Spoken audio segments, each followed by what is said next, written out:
I didn't have time to ask for help. By the time I realized what was happening, he was already moving. The gorilla rose from the back of the enclosure and started walking toward me. He didn't run, he didn't rush, but every step closed the distance in a way that left no room for mistakes. The radio felt heavy on my shoulder. My hands felt too exposed. The sound of the zoo dropped away, as if someone had shut everything off at once. The place didn't help. Thick glass, steel bars, old concrete, a space designed to contain brute strength.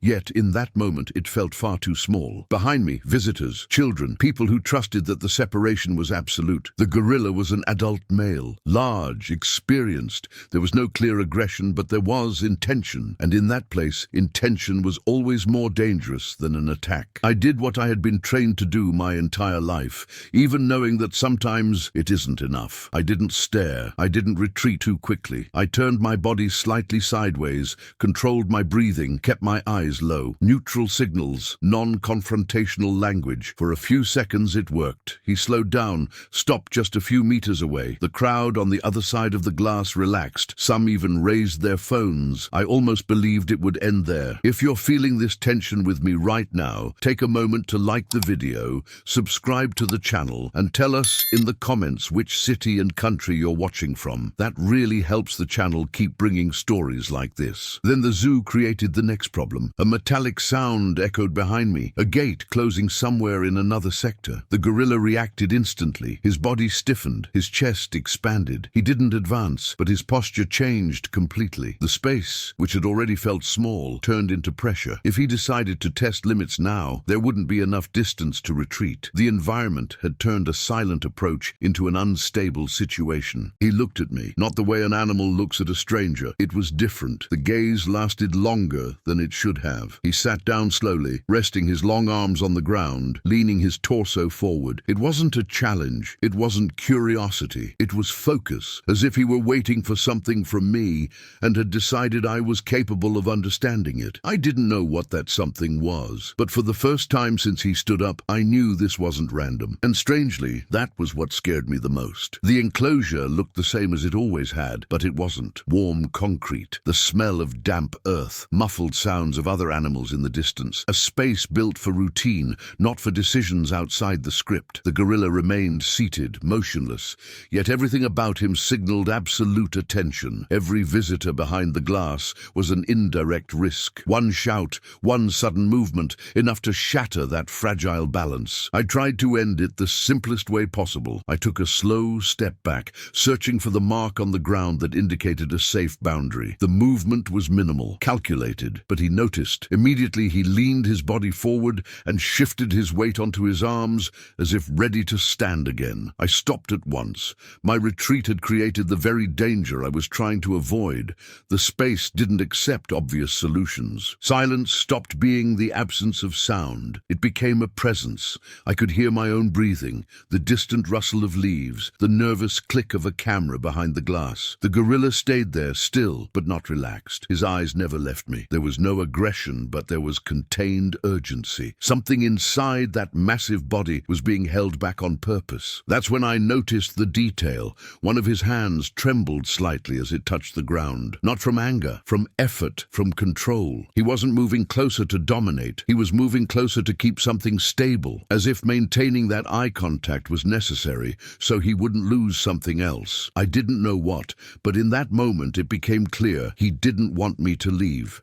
Not because he needed me, but because that moment couldn't be crossed alone. For a moment, I thought waiting would be enough, that another guard would arrive, that he would stand up and walk away, that the tension would dissolve on its own. The crowd seemed to believe that too, but I saw the change before anyone else.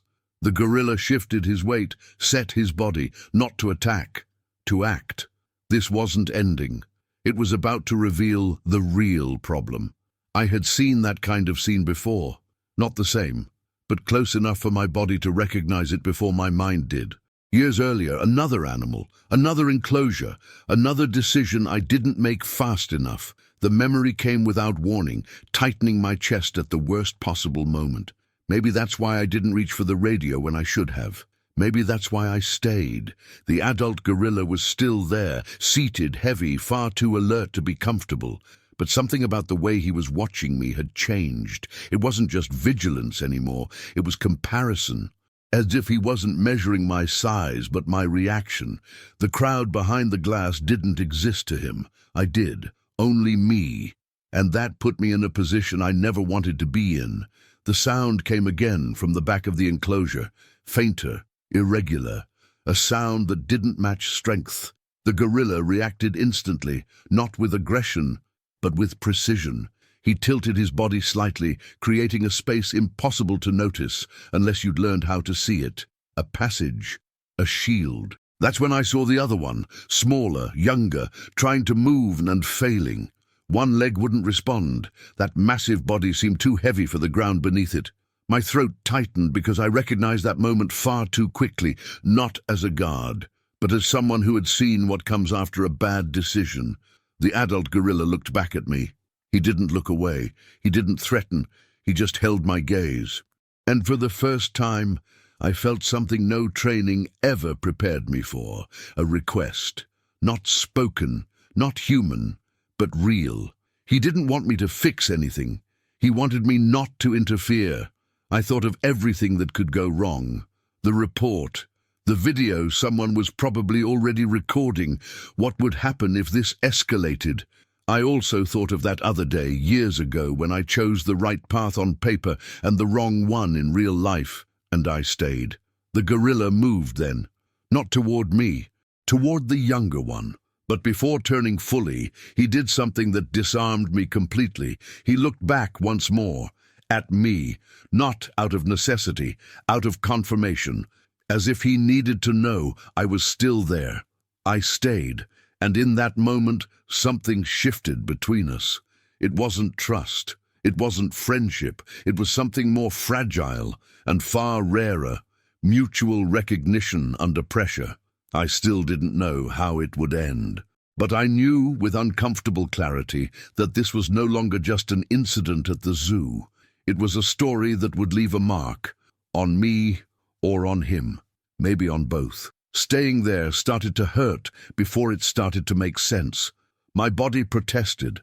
My mind screamed for action. Everything in me had been trained to solve, to intervene, to take control. But every time I thought about touching the radio, the adult gorilla shifted slightly. Not much, just enough to make it clear he was aware of me. Not as a threat, but as someone who understood that the smallest change could break everything. The younger one tried to stand again. This time, he only managed to twist his body before collapsing heavily onto his own shoulder. The sound was muffled, but full. A sound that doesn't ask for help. It declares a limit. The adult gorilla released a deep breath through his nose, something between effort and frustration. And then he did something I had never seen done that way.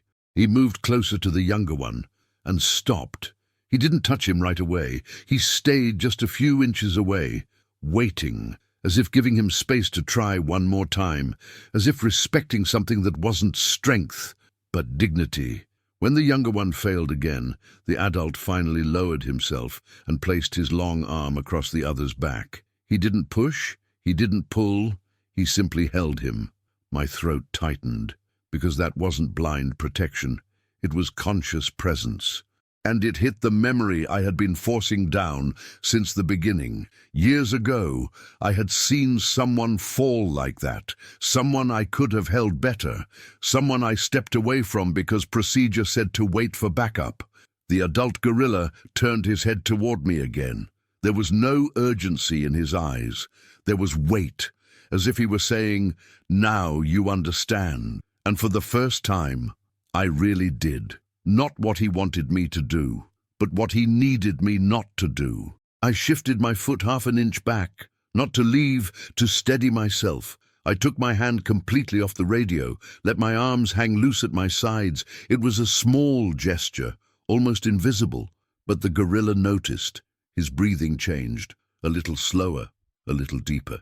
He responded by leaning his body more clearly against the younger one, not as an aggressive shield, as a base, as borrowed ground. And then, in a movement no one on the other side of the glass fully noticed, he lowered himself further and rested his flank on the ground, bringing himself to the same level.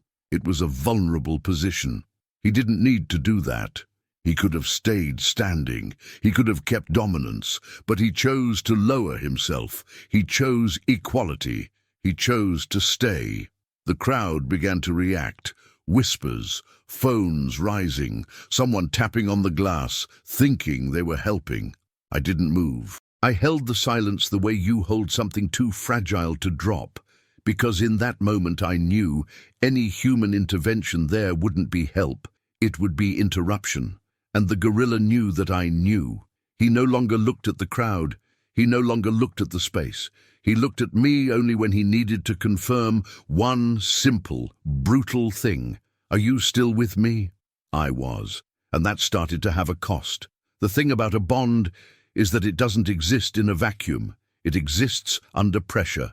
And the pressure arrived first from outside. On the other side of the glass, the silence began to crack, not all at once, in small fractures. A whisper here, a step closer there, a phone raised too high, someone trying to explain what was happening to a late arrival, and explaining it wrong. The kind of mistake that turns care into spectacle. The adult gorilla noticed before I did. His body stiffened, not from aggression, from alertness.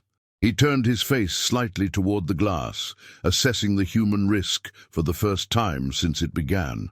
The younger one moved again, a nervous reflex. The leg failed once more. The sound was louder now, impossible to ignore. That's when I felt panic trying to get in. Not the explosive kind, the other one. The kind that convinces you that you have to do something, anything, just to avoid standing still. My hand moved on its own, almost reaching for the radio. Protocol was shouting. Memory was too. Two different voices saying opposite things. The adult gorilla snapped his head toward me with a speed I hadn't seen before. The look wasn't harsh. It was urgent. There was no more time for slow reading. The bond we had built was being tested by something neither of us controlled. Too many people, too much expectation, too much noise. I stepped back, small, calculated, not to leave, to make space, a technical gesture, almost professional, but it was the first mistake. The gorilla felt it instantly. His body lifted a few inches, ready to react if needed, not to me, to the world. I froze, because I realized that step had been read not as care, but as the beginning of abandonment. Something ancient, instinctive, something that didn't need language to be understood. I corrected the movement, returned to exactly where I had been before.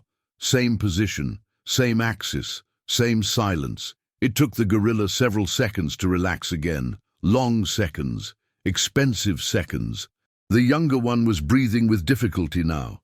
Time was no longer neutral. On the other side of the glass, a staff member began to approach. Not running, but coming. Radios, trained people, people prepared to solve things. People who hadn't lived what I was living inside that space. The kind of help that arrives too early to understand, and too late to not change everything. The adult gorilla noticed too. He shifted, placing his body even more clearly between the younger one and the glass. Not threatening, blocking access, an unmistakable gesture, total protection, a final choice. That's when he did something that broke something inside me. Without moving his body, he extended his massive hand and touched the ground, exactly where I was standing. It wasn't a request for me to move closer or farther away. It was a marker, a here, a shared boundary. I understood immediately. This was no longer about containing chaos. It was about staying until the end, whatever that end might be. And in that moment, with human help approaching, the crowd restless, the younger body failing, and the adult gorilla holding everything alone, I knew the next gesture wouldn't save everyone, but it would change someone forever.